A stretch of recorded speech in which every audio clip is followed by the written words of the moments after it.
AGTv3. I'm going to walk you through how to use this version of the attendance tracker. It makes some of the figuring out what your actual grade for attendance is easier, hopefully. And hopefully you'll find it to do that very thing. So how do we get to the attendance tracker version 3? Well, we need to go to the faculty lounge, go to teacher resources, and then we're going to open up the attendance grade tracker folder. And you'll find attendance grade tracker V3 version 3 right here. Click on that. It's going to load it up on another page with a link to download it. Go ahead and download there.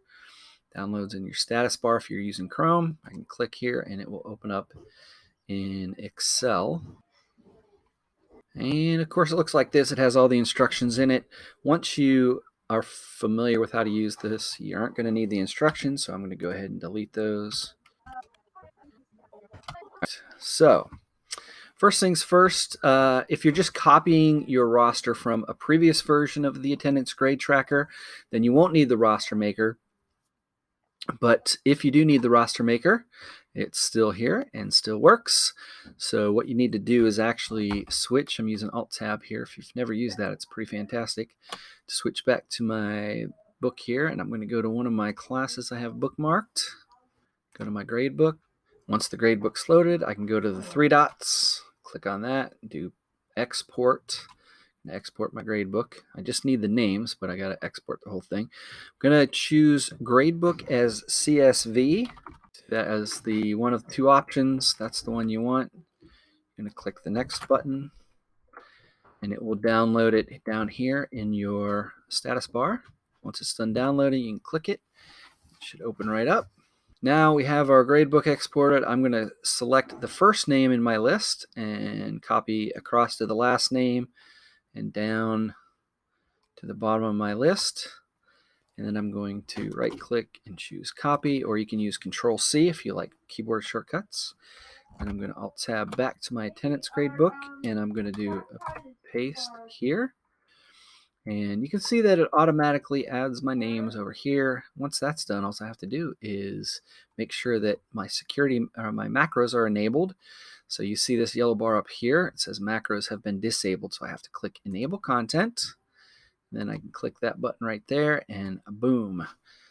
It's all copied over for me from a formula into plain text versions of my names.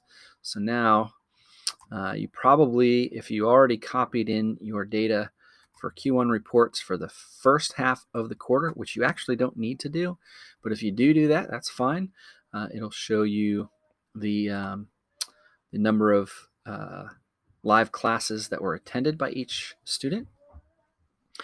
You'll notice a few things that are different. The first one is the names of these columns have been shortened to their acronyms. So I put a little hint in here that if you mouse over it, it'll tell you what each acronym is. So this is adjusted base total, number of live classes attended, current points, and points to award. And then we have another column that you're going to fill out, and that is the academic grade. So once you're done grading for the quarter, or for the half quarter, I should say, you're going to input your student's grade that you're going to be giving them, academically speaking, prior to getting their attendance grade.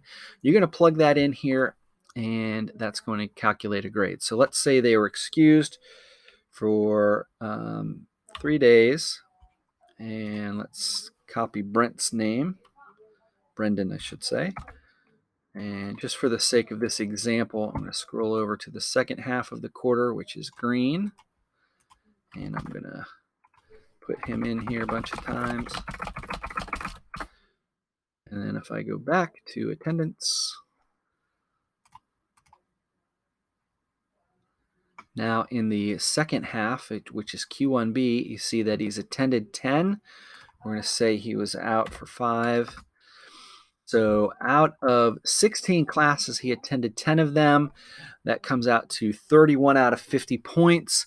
But we need to put in his academic grade because we don't want to give them less points than their academic grade, because that'll actually bring their academic grade down. So we only want to match their academic grade, or if it's greater. So let's say he had a 50%. You put that in there, and you can see that the 31 stays in because actually 31 is more than 50% of 50. So this student will get all 31 points.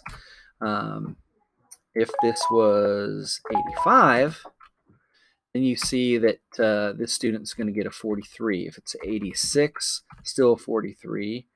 If it's 90, it would jump to 45 because 45 is 90% of 50. So you're going to give them 45 out of 50 points for the second half of the quarter. So you do want to go in here and add the academic grade that your student's receiving for the second half of the quarter so that it will calculate for you exactly what you're going to put in for their attendance grade.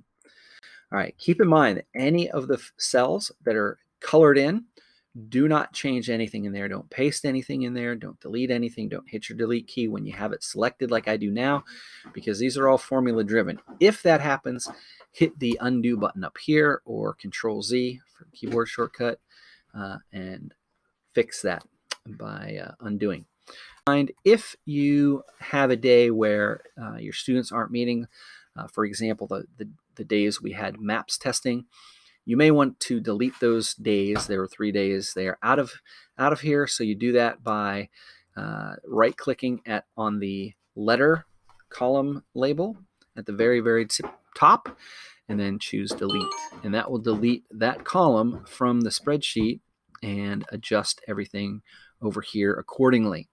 In order to copy our reports, the way that we do that is we go back to our course, we go into our live class recordings link, and we go to the little ellipsis over here for session options.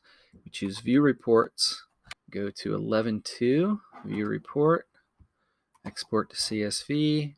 It's downloaded. I can open it up. I can now copy by control drag or click drag, do Control C or right click and copy, and then Control V here.